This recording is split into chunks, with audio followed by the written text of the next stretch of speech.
saat itu saya sudah dibawa ke rumah sakit untuk mendapatkan pertolongan. Karena depresi. Iya, untuk mendapatkan pertolongan dari rohaniawan. Dan saya itu nggak ngenalin siapa-siapa. Ya, saya juga nggak tahu kalau saya bicara dengan Bang Billy. Saya nggak tahu saya bicara dengan siapa saat itu. Saya nggak tahu saya bicara dengan siapa. Teman saya cuma bilang, ini ada yang mau doain untuk kamu. Ada yang mau berdoa untuk kamu, ada yang mau berdoa untuk kita.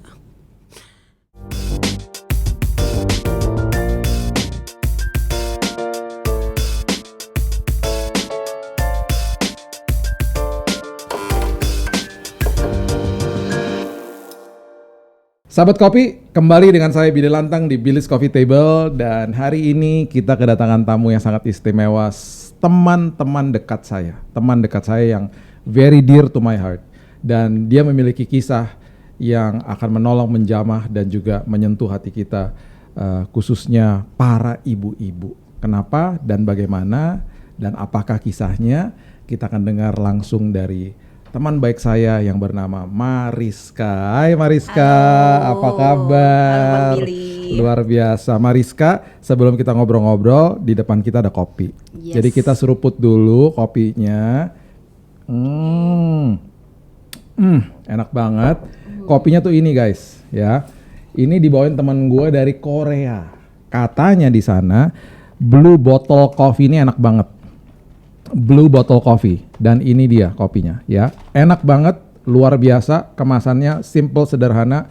Blue Bottle Coffee, kalau ada yang main-main ke Korea belilah ini, dia dari teman gua. Oke, Mariska, wah ya bang, kita ini dipertemukan Tuhan dalam sebuah pertemuan yang agak aneh di awal ya, dan pertemuan kita di awal itu betul-betul sesuatu yang di awal itu bahkan gue ragu-ragu nih mau ngejawab WhatsApp dari Mariska. Sebenarnya bukan dari Mariska sih, dari temannya dia. Nah, ada kisah di balik itu sampai kenapa aku dapat WhatsApp dari Mariska, dan akhirnya kita sekarang berteman dan jadi teman baik. Dan ada sebuah kisah Mariska itu yang sampai betul-betul menggugah hatiku dan juga sekarang menjadi berkat akhirnya bagi banyak orang. Nah, gimana tuh Mariska? Awalnya seperti apa tuh, coba dijelaskan.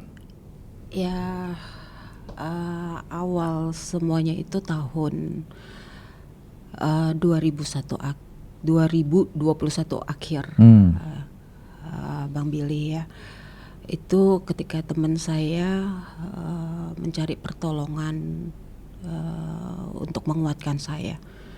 Karena ketika saya mendapatkan kabar bahwa putra pertama saya dan satu-satunya berpulang dengan cara mendadak, itu membuat saya terpukul dan sudah tidak bisa berbuat apapun, bahkan untuk hal-hal yang pengurusan secara administrasi atau pengurusan karena kita bukan warga negara Jerman ya, saat itu saya berdomisili di Jerman dan anak saya bersekolah, dan kejadiannya di Jerman. Yeah.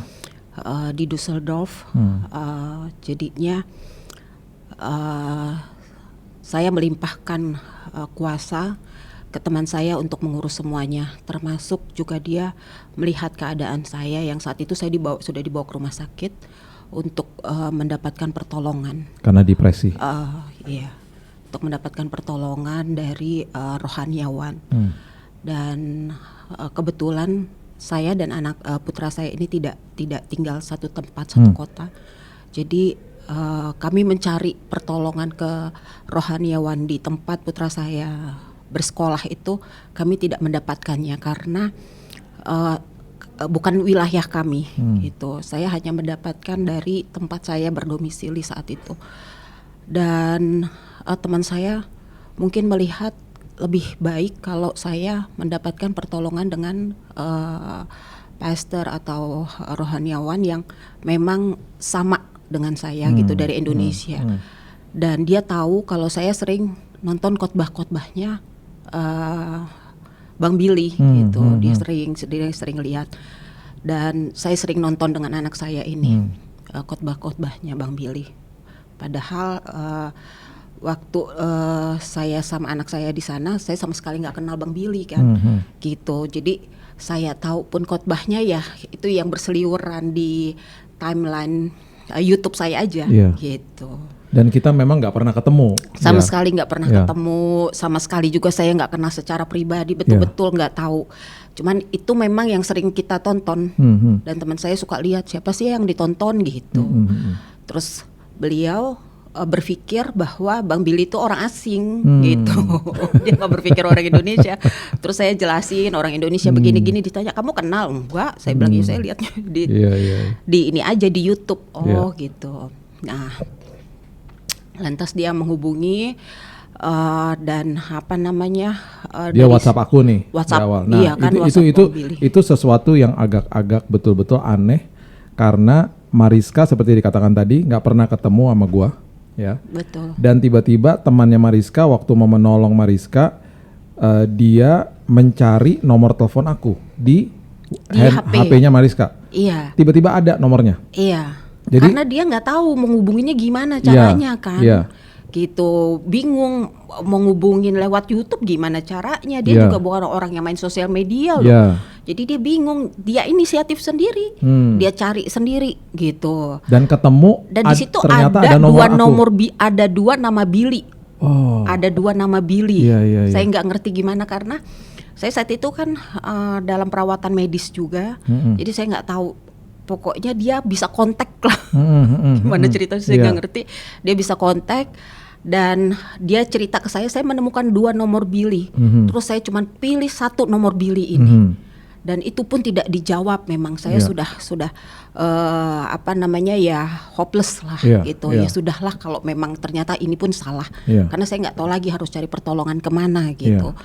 Terus saya sempat tanya ke dia, kenapa kamu hubungin Pastor Billy gitu, kenapa ngubungin beliau, kan banyak yang lain yang saya juga tonton. Ya itu yang di kepala saya gitu, itu yang datang ke kepala saya gitu. Dan itu yang muncul di hati saya, ya itu yang saya cari. Wow, ini pertemuan ini betul-betul diatur sama Tuhan. Betul. Karena kita nggak pernah ketemu. Mariska juga nggak tahu tuh nomor aku bisa ada di situ dari mana. Betul. Dia bisa ketemu nomor Billy Lantang. Terus WhatsApp ke aku dan dia mulai jelasin tentang kondisi Mariska yang baru kehilangan anaknya. Betul. Di situ aku pertama kali seperti biasa, mohon maaf, aku dapat WhatsApp kan banyak ya tiap hari ya. Dan banyak yang aku nggak bisa jawab satu-satu karena kapasitas, karena aku cuma sendirian waktu itu. Dan tiba-tiba ada suara dalam hati aku untuk ngeklik WhatsApp itu, aku buka. Itu pun aku nggak berani jawab karena aku pikir hoax. Betul.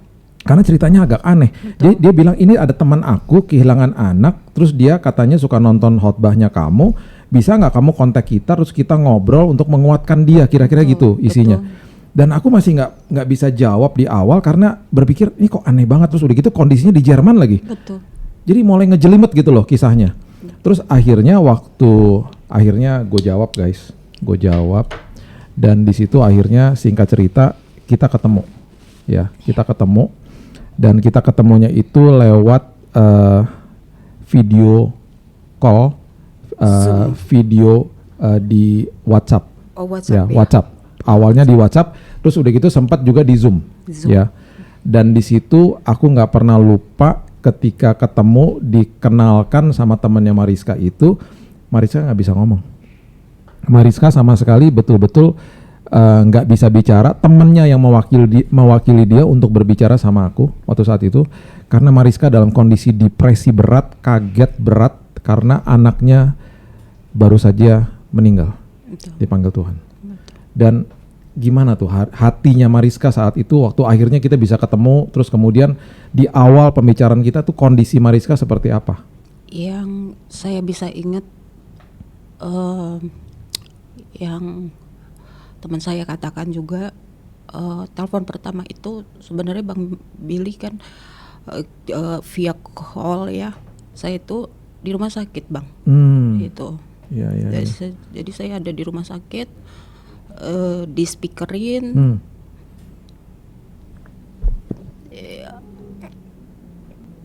dan saya itu nggak ngenalin siapa-siapa. Ya, saya juga nggak tahu kalau saya bicara dengan Bang Billy. Saya nggak tahu saya bicara dengan siapa saat itu. Saya nggak tahu saya bicara dengan siapa. Teman saya cuma bilang, ini ada yang mau doain untuk kamu. Dia mau berdoa untuk kamu, dia mau berdoa untuk kita. Itu yang saya bisa tahu setelah kondisi sudah back to normal. Dan selama Bang Billy berkomunikasi dengan teman saya itu pun saya nggak ada inget apa-apa sejujurnya ya Bang. Saya hanya bisa tahu diceritakan prosesnya karena saya dirawat dan teman saya ini setia banget untuk mengkontak Bang Billy terus untuk minta terus dikuatkan dan didoakan. Dan pastor kami yang ada di Heidelberg Di Jerman. di Jerman itu juga menopang kami dan membesuk ke rumah sakit. Tapi yang saya betul-betul ingat sebelum pastor yang dari Jerman datang, ya teman saya bilang Bang Billy lah yang menemani kami di saat-saat yang saya udah nggak ingat apa-apa. Bahkan saya juga nggak tahu kalau itu Bang Billy. Saya sama sekali nggak tahu. Sahabat Kopi, kehilangan anak itu tidak mudah. Dan bahkan pastinya banyak orang tua yang berpikir mendingan saya yang pergi duluan daripada anak saya. Apalagi anak daripada Mariska ini masih sangat muda, berusia 20 tahun. Dan saya boleh kasih tahu namanya ya. Namanya Hizkia. Dan waktu Hizkia berpulang, sudah pasti hati seorang ibu tuh hancur sehancur-hancurnya. Saya masih ingat momen-momen di mana ketika saya video call sama Mariska, betul-betul dia nggak bisa ngomong. Dia hanya bisa nangis, dan waktu kita berdoa, dia hanya bisa nangis. Dan saya nggak pernah bilang sama dia untuk kamu nggak boleh nangis. Karena ketika ada orang berduka, jangan pernah katakan itu karena menangis itu adalah suatu proses pemulihan juga. Yang kita perlu lakukan adalah temani orang itu. Biarkan dia ada di dalam proses pemulihan dan berikan kata-kata penguatan kepada dia. Karena hanya Tuhan dan juga pastinya waktu yang akan menolong orang-orang yang sedang berduka. Dan akhirnya Mariska ini akhirnya bisa mulai pulih pelan-pelan, mulai bisa menerima semuanya itu. Gimana tuh caranya tuh akhirnya? Puji Tuhan ya, memang semuanya itu karena kasih karunia Tuhan Bang. Saya didukung dari small group dari Cempaka Putih, dari Abang, dari teman-teman di Saddleback, dan small group yang ada di Jerman. Dan itu yang betul-betul menopang saya, dan betul-betul menemani saya dengan kondisi yang buat saya sudah nggak mau. Bahkan saya seperti saya pernah bilang ke Bang Billy, saya pun pernah mau untuk sudahlah, untuk apa saya lagi hidup ya gitu. Harapan saya, cita-cita saya semua sudah berantakan dan hancur, dan saya mau mengakhiri hidup saya aja lah. Saya udah nggak gelap, sudah nggak bisa berpikir apapun. Dan saya ingat cerita itu. Mariska lari ke kereta yang sedang berjalan, betul ya? Dan di situ tiba-tiba ada tangan yang memegang Mariska. Karena Mariska ini udah lari guys ke kereta yang sedang jalan di Jerman. Dia mau bunuh diri udah. Dan di situ ada tangan seorang yang memegang Mariska dengan begitu kuat dan menyelamatkan dia. Dan itulah Tuhan yang mulai melakukan pemulihan, proses pemulihan atas hidupnya Mariska. Sampai akhirnya Mariska pulang, dan pertama kali kita ketemu itu saya betul-betul hati saya hancur melihat dia. Karena pertama kali kita ketemu secara fisik itu, saya bisa merasakan duka yang begitu dalam hidupnya Mariska. Ya. Dan Mariska ada anak satu lagi namanya Talita, adik daripada Hizkia. Dan Talita juga waktu saya ketemu pertama kali juga bisa kelihatan dari wajahnya bahwa dia ini kehilangan kakaknya yang sangat dekat dengan dia. Iya, betul Bang. Nah, dengan berjalannya waktu nih Mariska, pemulihan Tuhan mulai terjadi. Kemudian yang sangat luar biasa, Mariska akhirnya membentuk sebuah komunitas. Komunitas yang bergabung di situ adalah ibu-ibu yang kehilangan anaknya, betul ya? Anaknya, betul. Ya, bisa diceritakan. Betul. Komunitas ini sebenarnya tidak hanya dibentuk saya pribadi Bang. Iya. Dengan satu ibu namanya Mbak Wulan. Dia adalah ibu yang saya temui pertama, ibu orang Indonesia ya. Kalau di luar negeri kan saya punya komunitas sendiri, tapi ketika saya pulang ke Indonesia, dialah satu-satunya ibu yang saya temui yang kehilangan anak pertama juga, anak laki-laki pertama. Mbak Wulan ini juga kehilangan anak laki-lakinya pertama, dan saya juga di situ. Kita hanya bisa saling menangis, saling cerita tanpa bisa bicara apa-apa. Lantas saya kembali ke Jerman. Saya kembali ke Jerman. Kita hanya say hello sekedarnya karena kami masih sama-sama terluka. Jadi kami masih sama-sama berduka dan tidak banyak bicara selain saya sharing firman atau tanya kabar. Lantas di tahun ini di bulan Januari. Saya cerita dulu ya Bang, saya karena grieving saya ini, saya mengalami retina detachment sampai mata saya buta. Wow. Itu Kejadian akibat dari stres? Dari depresi itu. Ya? Karena ketika saya menangis, saya tuh merasa semua sakit, badan saya sakit, terus saya suka tekan mata saya itu kuat-kuat untuk mengatasi sakit saya. Jadi ketika kayak kita sakit kan kita biasanya kalau kena panas kan langsung begitu ya. Nah itu kan saya ngerasain berbulan-bulan sakit, jadi saya tekan terus sekuat-kuatnya. Saya nggak tahu kalau itu berbahaya ternyata. Dan itu menekan retina mata. Retina mata. Jadi mengakibatkan kerusakan. Bukan cuma rusak, saya buta Bang. Sempat buta. Saya buta. Tanggal 12 itu mata kiri saya sudah nggak melihat. Saya sudah nggak melihat. Mbak Ulan ini WhatsAppin saya. Dia bilang, kita bikin grup yuk. Aku ketemu sama teman-teman, sama ibu-ibu yang nasibnya sama seperti kita. Gitu. Kita bikin WhatsApp yuk. Gitu. Terus saya nggak cerita ke dia. Kalau saat itu mata saya sudah buta dan saya mau persiapan operasi. Jadi saya balas sebisa mungkin dan saya minta bantuan juga Talita untuk jawab karena kan berat dengan kondisi mata yang lagi bermasalah dan buta seperti itu. Jadi saya bilang oke, ayo dibuatlah grupnya tuh Bang. Dibuat grupnya, masuk beberapa ibu-ibu, tapi saya nggak bisa terlalu banyak bicara di dalam grup itu karena kondisi mata saya. Tanggal 20 Januari tahun yang sama, tahun ini saya operasi, itu operasi mata saya pertama. Dan grup itu semakin berkembang. Tapi saat itu saya tidak bisa in charge karena kondisi kesehatan saya, mata saya hanya bisa upload atau update bahwa saya sudah operasi, sudah ini. Dan perkembangan grup itu sekarang sudah 47 ibu-ibu. 47? Ibu-ibu yang kehilangan anaknya? Iya, dari seluruh Indonesia dan ada 4 dari dunia dan itu saya layanin pribadi karena saya nggak bisa masukkan ke grup karena terkendala dengan bahasa. Ada satu dari saya juga nggak ngerti gimana caranya Tuhan kok bisa kirim mereka. Kita punya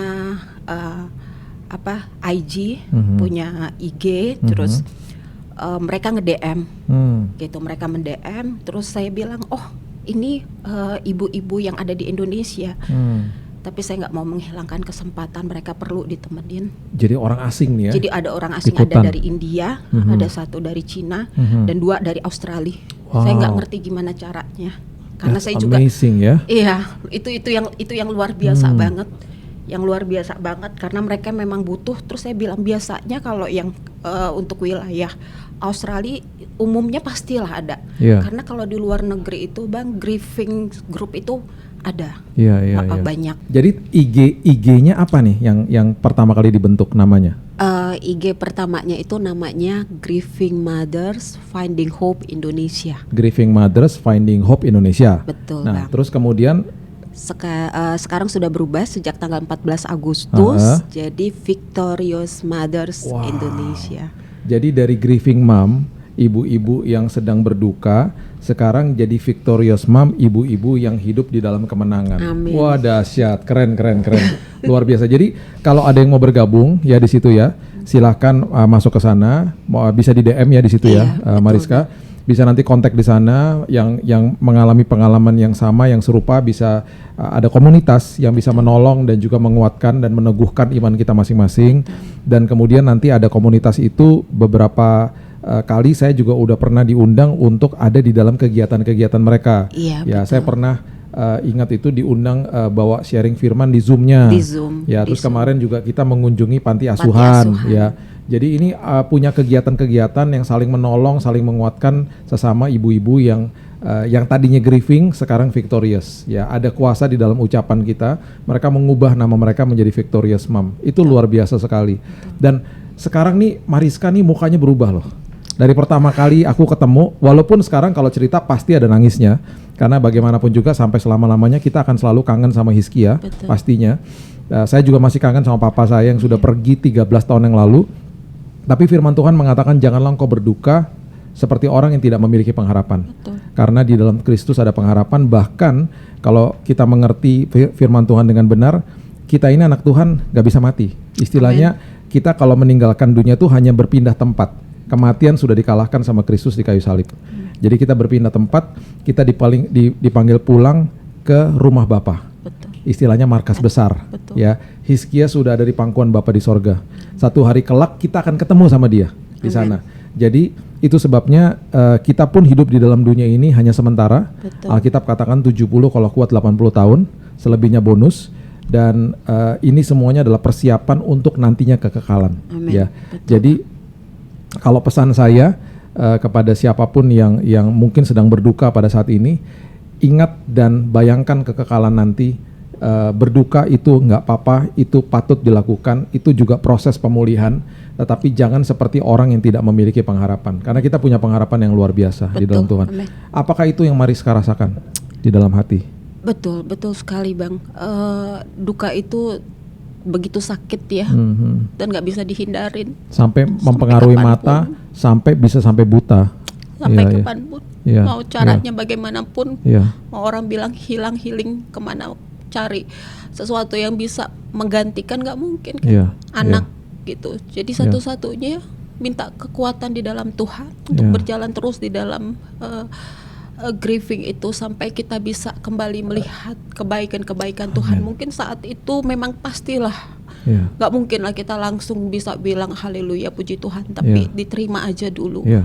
Dialamin, dijalanin prosesnya. Apapun sakitnya ya pasti sakit lah. Sampai kita ngerasain ke tulang-tulang, sampai mata saya juga mengalami kebutaan. Pada saat saya ke dokter, retina mata saya itu udah terbelah Bang. Wow. Retina mata saya terbelah. Mata yang sebelah mana? Sebelah kiri. Sebelah kiri ya? Sebelah kiri. Itu terbelah, dokternya sampai kaget. Dia bilang kenapa sampai seperti ini? Ini ada sesuatu yang tragis pastinya. Nggak mungkin sampai begini karena minus mata saya juga nggak tinggi-tinggi amat. Ini pasti ada sesuatu yang tragis dan sesuatu yang apa ya, kalau dibilang frontal lah, bener-bener masif gitu. Terus saya bilang saya baru kehilangan anak. Terus dia bilang okay, I got it gitu. Jadi dia bisa mengerti, dan itu yang memang efek dari grieving itu bisa macam-macam Bang. Bahkan dari dokter saya yang di Jerman, kalau kita nggak betul-betul menjalaninya, dibimbing dengan rohaniawan, dibimbing dengan small group, grieving group, nanti dampaknya di kemudian hari itu malah jauh lebih besar. Seperti Alzheimer, seperti kita gangguan tidur yang berkepanjangan, dan itu lebih baik sekarang kita terima sakitnya, tapi kita tetap diobatin gitu, Iya. diobatin dalam arti ditemani, Iya. dipulihkan Iya. gitu, jangan dilewatin karena banyak orang yang tidak paham bahwa grieving ini memang harus kita lewatin. Betul. Ada yang kamu harus bangun dong, kan udah didoain, Iya. kan udah anakmu udah di surga, kita tahu anak kita udah di surga gitu. Tapi dengan membiarkan seorang ibu atau orang tua melepaskan kesedihannya, itu juga suatu hal yang Healing proses. suatu hal yang patut untuk kita jalanin. Setuju. Jangan kita sepertinya dibilang gak beriman, sepertinya kita di judge bahwa ketika kamu udah berdoa, ketika kamu udah serahin ke Tuhan, terus kita bisa langsung sukacita gitu kan, gak mungkin. Semua kan perlu proses gitu. Dan itu yang memang banyak saya bukan maksudnya underestimate, banyak orang-orang Indonesia adat ketimuran yang tidak memahami seperti itu.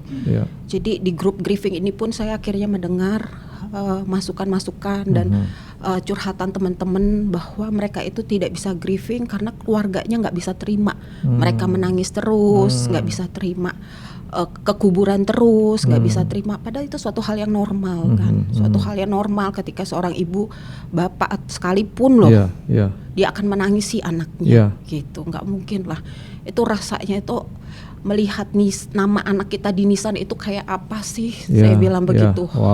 Ya kan, nama anak kita, kalau anak kita melihat nama orang tuanya di nisan tuh suatu hal yang normal ya. Tapi kita tuh ngelihat, kita ya loh, orang tua ngelihat nama anak kita yang di nisan itu luar biasa lah. Jadi itu memang kalau bukan Tuhan, sulit lah kami ini melewati hari-hari kami.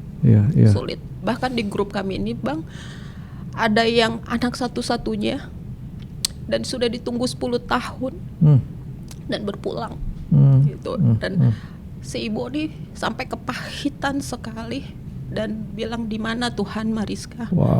Gitu. Karena saya minta anak ini sama Tuhan 10 tahun dengan kondisi umur saya sudah tua, Mariska. Itu saya sekarang disuruh punya anak lagi, mana mungkin, saya sudah 55. Ketika Tuhan kasih anak ini punya kanker darah dan berpulang dalam setahun, umur 13 tahun. Dan ini anak satu-satunya saya di situ. Jujur Bang, saya nggak bisa berkata apa-apa. Pasti. Nggak bisa. Saya nggak bisa ngomong apa-apa. Gitu loh. Karena buat saya nggak ada kata-kata apapun yang bisa mengobati hatinya selain kasih Tuhan. Betul. Cuman Tuhan yang bisa. Itu saya nggak kuat membayangkan aja, nggak kuat ya, anak yang ditunggu 10 tahun setelah dikasih cuman dikasih hidup sampai 13 tahun, 2 tahun cancer dan lewat. Anak satu-satunya. Dan di grup ini saya merasa kita bisa saling menguatkan dan berbagi, dan saling mendoakan. Dan luar biasanya memang ini yang saya rasakan bahwa ketika kita semua menggunakan pain, rasa sakit kita, dan kita serahkan, kita kasih ke Tuhan, Tuhan yang balut, Tuhan yang sembuhkan, bahkan Tuhan yang pakai untuk kemuliaan Tuhan. Itu. Itu pun saya nggak menyangka seperti itu. Saya nggak menyangka. Tapi ini salah satu mungkin sesi yang paling berat yang saya pernah hadapi di podcast saya. Dan ini nggak mudah karena juga saya kenal baik dengan Mariska. Dan yang tadi kita sudah dengar ini merupakan kisah nyata, kisah yang nggak dibuat-buat. Semua yang diutarakan tuh semuanya dari kejujuran hati. Dan juga pesan kepada orang-orang yang ada di luar sana, yang juga sedang grieving, bahwa ada satu komunitas yang sanggup untuk saling menguatkan. Jadi masuklah ke IG Victorious Mother ini. Kalau mau bergabung silahkan ya, bisa berkomunitas di situ. Untuk juga pesan-pesan yang orang-orang yang ada di sekitar orang-orang yang mungkin hari ini sedang grieving. Ya, jangan kucilkan mereka, jangan hakimi mereka seperti Mariska tadi katakan. Kasihi mereka, temani mereka, karena mereka membutuhkan waktu untuk mereka menangis dan mereka merasakan semuanya ini pastinya juga dengan pertolongan Tuhan. Doakan mereka gitu ya. Betul. Mariska, terima kasih banyak udah datang ke sini, udah sharing sesuatu yang sangat berat pastinya. Dan untuk sharing ini aja juga saya tahu pasti nggak mudah. Mariska dari tadi nangis dan saya juga I have to hold back my tears dari tadi untuk tahan untuk tidak menangis karena berat, dan saya bisa rasakan apa yang Mariska rasakan sekarang ini. Bisa nggak kasih pesan-pesan kepada yang menonton, khususnya bagi orang tua yang kehilangan anaknya saat ini? Silakan Mariska. Shalom semuanya. Saya tidak bisa berkata-kata selain satu hal yang selalu Tuhan taruh ketika Hizkia putra saya satu-satunya berpulang. Tuhan gak pernah izinkan sesuatu terjadi untuk mengacak-acak hidup kita, tapi Tuhan izinkan terjadi. Ada sesuatu yang ingin Tuhan kerjakan. Kita mungkin gak terima saat itu juga, mungkin butuh bertahun-tahun, mungkin kapan waktunya kita gak tahu. Satu hal yang pasti ada rencana Tuhan. Dan ketika kita kita berduka, ketika kita sedih, bebaskan rasa sedih kita sebebas-bebasnya. Jangan pernah merasa tidak enak dengan mungkin suami, mungkin istri, mungkin tidak enak dengan anak-anak, keluarga, saudara. Tidak bisa. Kita harus membebaskan semua sebebas-bebasnya. Biarkan Tuhan yang mengambil duka kita dan membalut kita. Ketika kita bebas, kita free memberikannya ke Tuhan, Tuhan juga yang akan memeluk kita. Tapi ketika kita masih pegang semua kesedihan, Tuhan juga sulit bekerja. Mungkin itu yang bisa saya bagikan. Semoga grup Victorious Mothers ini bisa menjadi berkat, komunitas ibu-ibu yang butuh saling menguatkan dan saling mendukung satu sama lain untuk berjalan di dalam kasih karunia Tuhan Yesus. Wow. Terima kasih Mariska. Sama-sama. Thank you so much. Guys, share video ini ke mungkin orang-orang yang membutuhkan pertolongan, penghiburan, teman, komunitas, khususnya orang-orang atau orang tua yang sedang grieving, yang sedang berduka karena ditinggal anaknya. Sekali lagi, selalu ada pengharapan di dalam Tuhan. Dan ingat, kehidupan ini adalah kehidupan yang penuh dengan misteri. Tetapi kalau kita berpegang teguh kepada Tuhan Yesus Kristus, Tuhan kita dan Juru Selamat kita, kita percaya bahwa di ujung daripada ini semuanya, pengharapan itu tidak pernah mengecewakan. Amin. Dan Dia sudah menyediakan rumah yang sangat indah bersama-sama dengan Dia nantinya. Dan itu sebabnya saya Billy Lantang. Jangan lupa subscribe, like, dan juga share Billy's Coffee Table di TikTok, di IG, dan juga di YouTube. Dan sampai next time, God bless you.